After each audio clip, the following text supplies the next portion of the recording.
when you start your business, you're going to start in the trenches.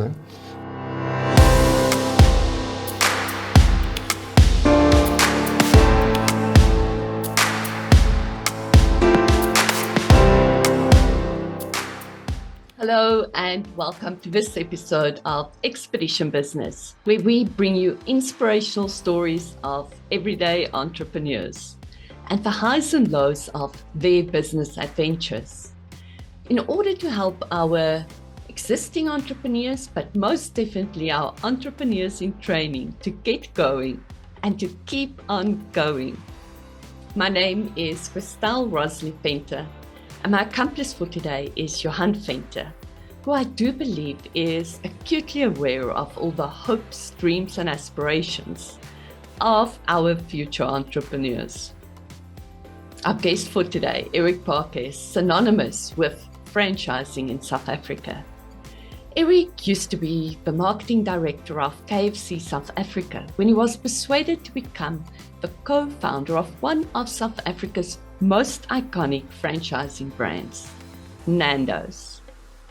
Eric is also the co-founder of Seattle Coffee, and his client list of his franchising consulting company, Franchising Plus, reads like the who's who of franchising in South Africa.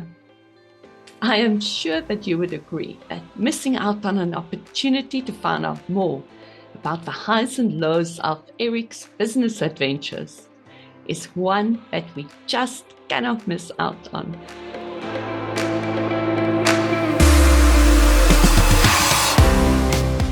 Let's just start off with, probably this show is all about entrepreneurship, and the one question I get asked over and over again is an entrepreneur born, or can you develop an entrepreneur? Now, I'm absolutely convinced you can develop an entrepreneur, and in my case, I'm sort of a semi-entrepreneur. It was almost forced on me, it wasn't natural. And very often children have an entrepreneurial flair and society knocks it out of them.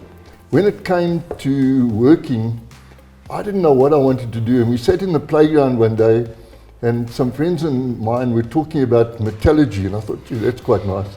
And in those days, it was reasonably easy to get a job. I'd done reasonably well at JP. I was a prefect in colours. And so when you went to an interview, you probably got it.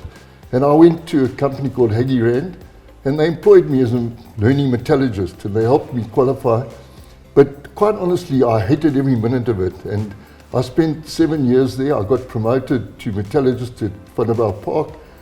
Sure, and I should have left because, to be honest, down the line, I wasted about 7 years there.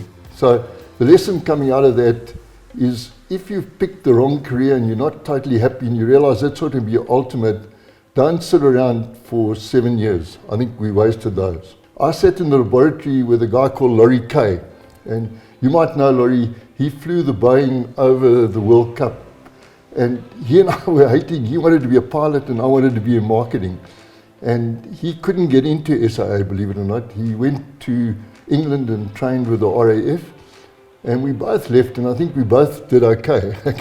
But we were both in the wrong situation. And because the company was so nice, we stayed too long. Okay? And then I tried to get into sales.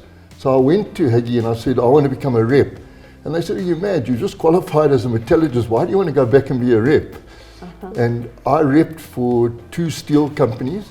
And while I was doing that, I wrote the 3-year IMM diploma. I went to night school, which is not easy. You go home and your dinner's in the oven and hot.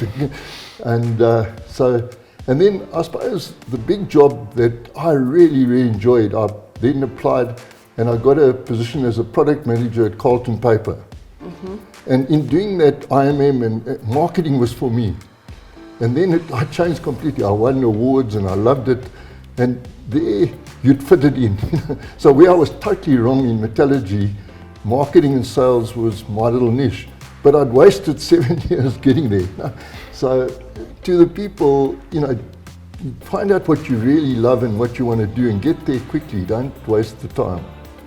But I suppose it's also being a bit soft on yourself, that if you do make a mistake, don't take it too seriously. Just make the change and go on.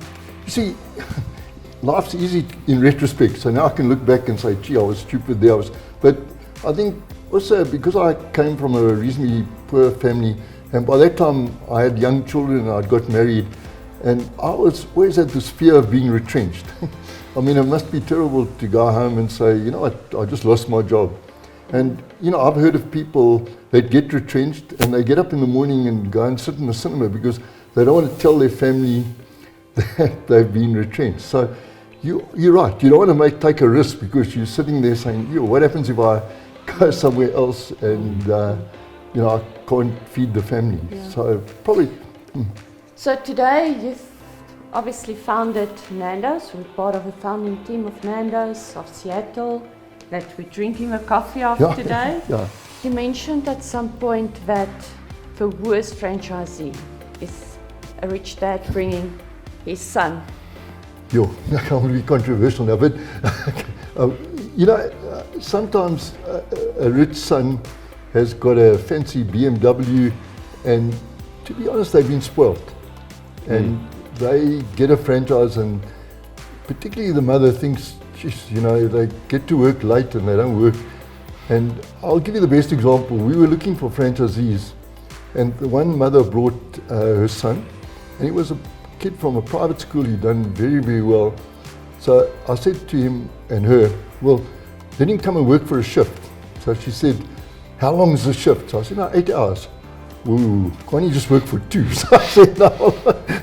So that's the sort of, you know, when the mother starts saying, can't you just do 2 hours? And you know, this is a problem. You know, so, and also you want someone to be at risk. So the reason franchising works is when you put your life savings in and you at risk, you've got skin in the game.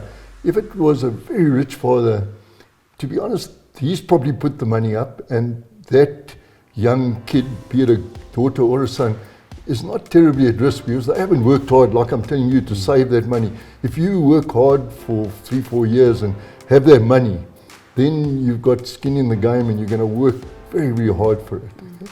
So, I think, so you mentioned when you worked at KFC, you had this massive budget, and then when you went to Nandos, you had to put in your own money. Yeah. And it's so much different. Well, you see, we were shareholders, so we lent the fund money and we treated it completely differently because I'm not saying I was irresponsible at KFC, but you've got this big budget and you know, you tend to sign things off when you're on the line.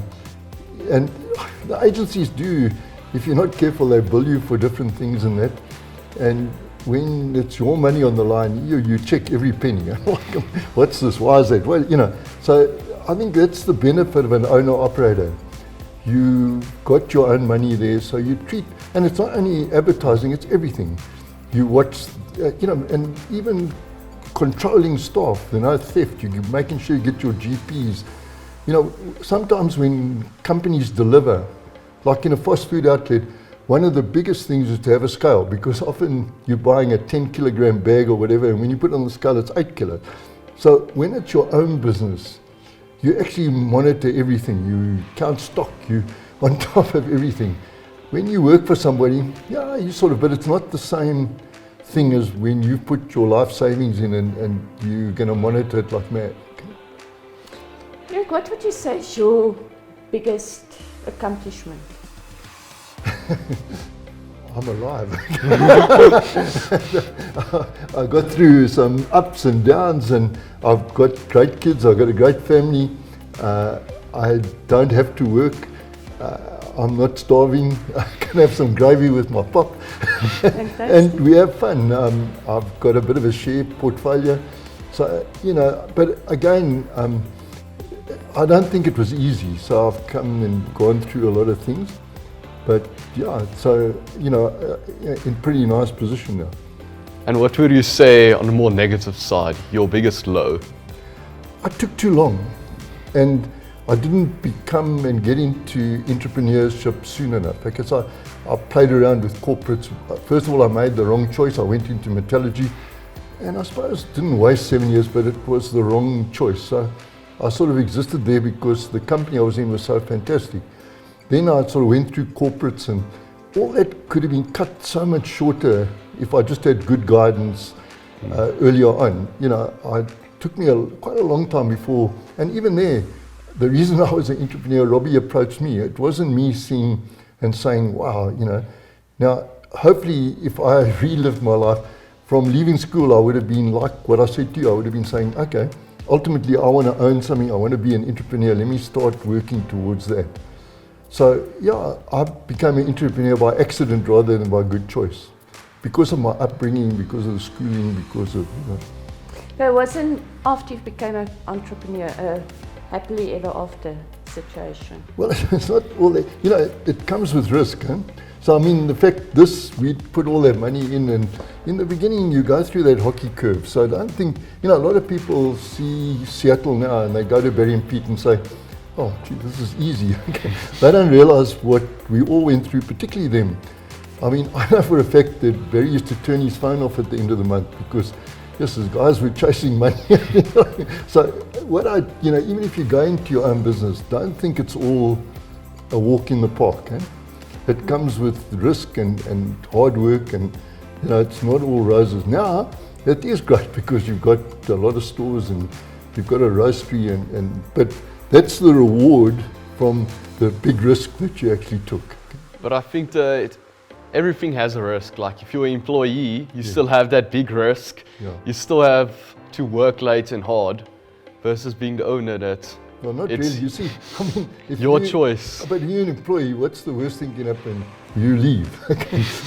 When you've put all that money up and you go under, okay, you've signed leases for 5 years, you've got bank where you've signed guarantees.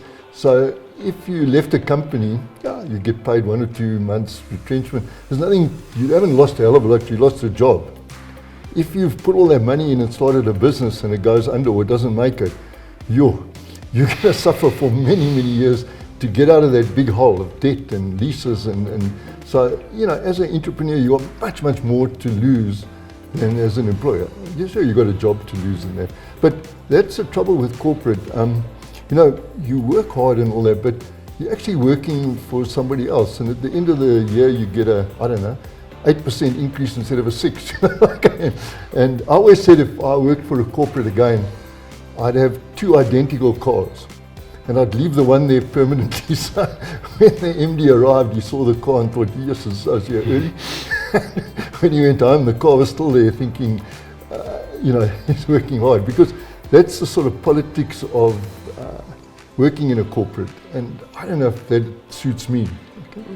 So, you know, as I said, if you work for corporate and you lose your job, it's not great. But you're not going to suffer for 3, 4, 5 years afterwards. So if you had to start all over again, when you were young or even today, would you start your own business for your love of franchising? Would you just buy into a franchise? Well, I think buying into a franchise is a fantastic stepping stone. Okay, so let's assume that I was like you. I'd go and work in the industry I'd chosen for about 3 or 4 years. Then I'd try and buy a franchise in that industry. Because even if I sold the franchise, I'd have a lot of capital and experience to then start my own business. And it's so much easier if you've been there, had your franchise. And there's a trend today with multi-unit franchises. So, I mean, the KFC guys, some of them own 30, 40 stores. So if you go into a good brand like that and you do well, you can have the second and the third and the fourth. So if you have 4 franchises or 5, you become a big player because now you've got almost a business within a business. So, you know, it's not a bad thing to start as a franchisee. And that gives you a little bit, because when you're very young, you also need a bit of grey hair. Because, you know, as you go, you learn and become more and more like that. How would you see the future of South Africa? Look, unfortunately, we had a tipping point at the moment. And, you know, there's some severe problems which we have to sort out. The biggest problem is unemployment. Okay? And it's actually scary. You know, in my day, like I said to you, I'd done reasonably well at school. I'd got colours and prefect, and we never ever thought of not being able to be employed. I mean, it was the last thing we would talk about because the banks were there trying to get you to come there. And if you were really battling, you could go to the government. But, you know, there was like jobs available, and if you'd had a reason, now the poor people, the younger people in particular, are going to university and getting degrees and are not being employed. Now, we've got to create employment and we've got to create wealth, because what has happened at the moment, the costs have shot up, petrol's gone up, cost of living is going up, and people are just battling. They don't have expendable income. Now, that's a catch-22. Because you don't have expendable income, you're not spending, therefore businesses are going under. Load shedding doesn't help. So we've got to try and stimulate this economy somehow and get jobs going. And that's why we need entrepreneurs. We need young people to step forward, and when they can't get a job, start thinking, well, maybe I've got to create my own job. Because it's going to take quite a while to get the economy. And the other worrying thing, it's not just South Africa. I mean, the whole world is battling. England's got inflation of 9%, America 7%. Now, they've never had that in their lives before, so they're battling with costs, gas gone up, the whole Ukrainian war. So it's almost, I suppose, if you said to me, would I like to be President of South Africa, I'd say no way, because it would be a hospital pass in a way. And then obviously crime and fraud and that is worrying. So yeah, but it, hopefully there's always cycles, and hopefully we can turn it around. And COVID didn't help. It hurt a lot of restaurants and that type in the industry. So yeah. On average, how many franchises have you lost due to COVID? Well, the strong brands survive. So let's take any brand. What happens, the weaker ones fell because of COVID. So the good ones carried on, and they just made less money. But in a way, sometimes when you have a depression, you actually get rid of all the marginal businesses. But COVID got rid of businesses that weren't necessarily marginal. They just were not making enough money to cope with the decrease in sales and heavy expenses. And one of the other problems in business at the moment is electricity fees have gone up significantly. So all the costs are going up. And in some instances, the electricity charge is more than the rent. So, your costs are going up. You can't just put your prices up. And your sales are decreasing because the average man in the street has less expendable income. So not a happy situation, but like anything, the strong do well. I mean, you guys bought Seattle this morning, so I mean, hopefully, we still have a lot of people queuing outside in the morning, which is good news. So the strong brands are doing well. But I think through all the turmoil of the economy, one of the big things that I've learned today is that if I'm in a franchise, I'm not alone. There's always somebody to help me through it. That's it. We say you're in business for yourself and not by yourself. So in a franchise, the franchisor has a whole support structure. They've got training, they train you, they've got field service consultants that call on you, they've got a marketing department, they've got a new product development department. But you've got to pick the right franchise, and you be very careful, because there are people out there that are franchising too early, the brand's not proven, and they haven't put the support structure in place. And we say that you award a franchise, you don't sell it. Now, we've got a psychometric test that we've got called the E-test. You can actually do the test and it will tell you whether you will enjoy being a franchisee or not. If you are too entrepreneurial, they'll say, hold on, you're not going to enjoy being told what to do. Because sometimes they will tell you we're going to do this, and you might think, well, geez, if it was my business, I wouldn't do that. But you've got to go with the majority, because maybe 80% of the franchisees want to do that. But you'll probably find that because it was quite well thought through, if you've got a good franchisor, in 3, 4, 5 months you'll say, you know what, they were right. I'm glad I did it. And that's why they should go to you. Well, they're very welcome to come to us, although we work mainly with franchisors, helping them franchise their business. But there's an interesting website called Which Franchise, which we own. And on that website, we've got some opportunities. And you would advise your grandchild to buy one of those franchises? Yeah, definitely. I mean, but again, if go in first and maybe work, get a little bit of experience, and then, but it's got to be something you love. Okay? So good, it's so good me telling you to be, IT business if you're not IT literate and you don't enjoy sitting on a computer all day, so it's got to be in an area that you think, wow, I love getting up in the morning, I love going to work, and that's so important, because if you get, like I was with metallurgy, when you're in the wrong business, you're not enjoying it, you're not going to retire there, so therefore, you're not going to enjoy getting up every morning and working there. When you buy a franchise, it becomes your life. Eh? You're there weekends, you're there, it's not like, well, I'll just go away and put a manager in charge, because that doesn't work. You've got to be an owner-operator. Okay? Oh, but it's like they say, everything in life is hard. You just need to choose which hard you want to do. That's it. And if you work hard there, you get rewards later on. Okay, you see, the biggest benefit of being an entrepreneur is, like I said to you, you put yourself in that position where you control your own destiny, and you've got enough money not to worry about having to feed your family, etc., etc. And the big benefit of a franchise too, or a business, down the line you can actually sell the business. Now, if you leave a company, I don't know, they buy a cake and some wine and say goodbye to you. If you sell your business and you're a franchisee, you're going to get a very nice payment. So you leave with a capital injection as well. And with all your I hope you have a bit more free time now.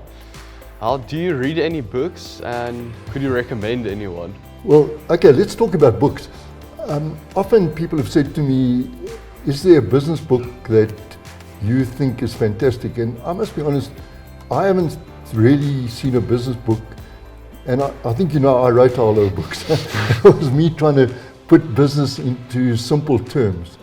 And people, the textbooks that I see around, to me, are totally overcomplicated. There's a figure that says 87% of people that buy a theory book don't read the whole book.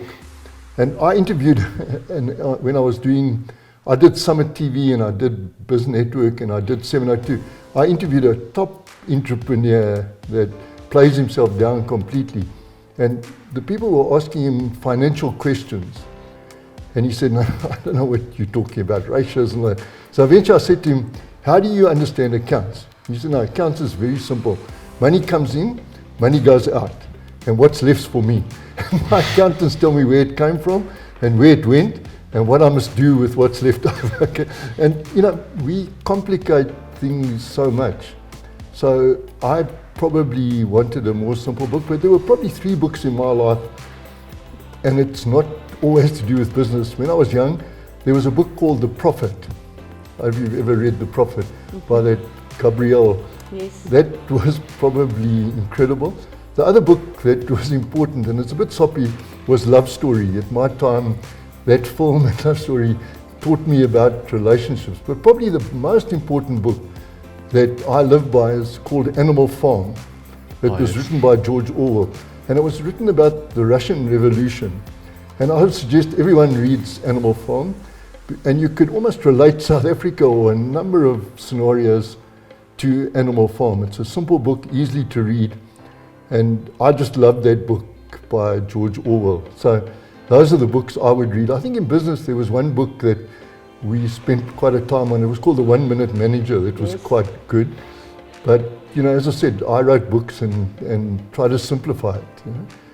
And if there was any person in business that you've looked up to or that's maybe inspired you? Look, I think, although it was very different, probably Robbie Brozin. I mean, it was such a good relationship, and that I was a lot older than him. When we started Nandos, he was 29, and whole enthusiasm that was infectious. He would manage to walk into a room and people would follow him almost, so, although we were partners, certainly he taught me a lot. And I think my son worked there as well at Nandos, and I think the success of Seattle has a lot to do with Nandos. We've done a lot of things similar to what we did at Nandos, and basically there we've looked after quality, and we've looked after staff in Seattle, and that's been our success. We don't go and put big ads on. we get referrals, we get, we look at it from that point of view. So I guess those are people I've worked with. But there's business guys that, the problem is sometimes you look up to a guy, then he lets you down. Things crash around you and you think, yes, well, I didn't think he would actually do that, But there's a lot of business guys that have done well. We study, and one of the things you look at is what they call the Stellenbosch Mafia, which those guys have all made a lot of money and done things quite differently. But you can look at a group of people. The only reason I say Robbie is I worked with him, and he and I sat opposite each other for years, and so he was somebody that you don't get too many like it. What he's achieved is fantastic. Do you have any quotes that you live by or that helps you? Not really.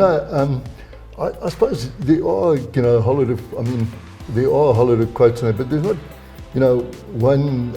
I think the biggest thing is you've got to be self-motivated. So you've got to get up and I don't sit and I'm not someone who will sit up and say that's a quote, because I don't want to knock. I wrote a book with Mike Lipkin and all these motivational speakers and it was lovely. We went around the country and that, but they sort of will hype you up and say, geez, you get up in the morning, aren't you lucky the sun's shining? And you get to work and you think, yes, well, the sun's come up, but life's tough. Okay, so, I'm at a big sort of quote like that. You've got a life, you've got choices, and it's what you do with your life, But I think what you said just now is so important, that to realize that, yes, you can have a big motivational quotes in your mind and wake up with them every morning, but life's not that easy. No, and people sometimes feel it's only them that's not having it so great. But what you put in, you get out. Okay, so it's like networking is very important. I always say to young people, and there's a quote that I think is lovely. People used to say, it's how many people you know is so important. Now I say, but that's not true. It's how many people know you that's important. That's the important thing. So it's no good you knowing all those people if they don't know you. And I think, I've always been quite good at networking and keeping in touch with people. And, so I've got good colleagues in business. And the other thing, you can mess up. And, we've always been 100% ethical, and I can wake up in the morning, look myself in the mirror and know I haven't hurt anyone, I've done nothing wrong. And, these guys that are fraudulent and all that, I wouldn't sleep at night. I thought, yes, so, keep clean, network well, and make sure that you don't go and do stupid things. And,